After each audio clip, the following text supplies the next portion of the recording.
Այսօր Հայաստանի արտգործնախարարի տեղակալն անդրադարձել է Հայաստանի ՀԱՊԿ անդամակցության հեռանկարին, ակնարկելով կարծես, որ Հայաստանը կարող է տեսանելի ապագայում դուրս գալ այդ դաշինքից։ Կասկած չունեմ, որ ՀԱՊԿ-ում եւ ինչու՞ չէ նաեւ Եվրասիական տնտեսական միությունում Հայաստանին թույլատրվելու է զարգանալ, ուժեղանալ այնքան, որքան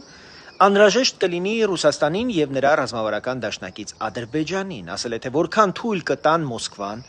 եւ Բաքուն։ Հայաստանն այսօր կանգնած է կարևոր ընտրության առաջ։ Մեկը շարունակել մնալ կեղծ դաշինքների մաս,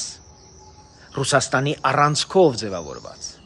որոնք ոչ իրական անվտանգություն են ապահովում, ոչ տնտեսական երկարաժամկետ զարգացում, ոչ էլ ենթակառուցվածքային ու առավել եւս գիտական վերելք։ Մյուսը ստեղծել նոր, իր դիրքին եւ պահանջմունքներին հավապատասխանող դաշնակիցների համակարգ։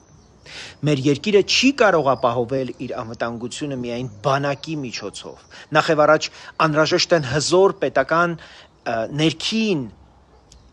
մեր պետության կենսունակությունը ապահովող ինստիտուտներ ու ռազմավարական դաշինքներ շահերի,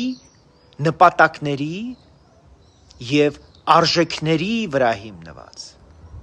Հայաստանի պաշտպանության ու անվտանգության չափման գործիքները չեն կարող սահմանափակվել միայն սպառազինությամբ։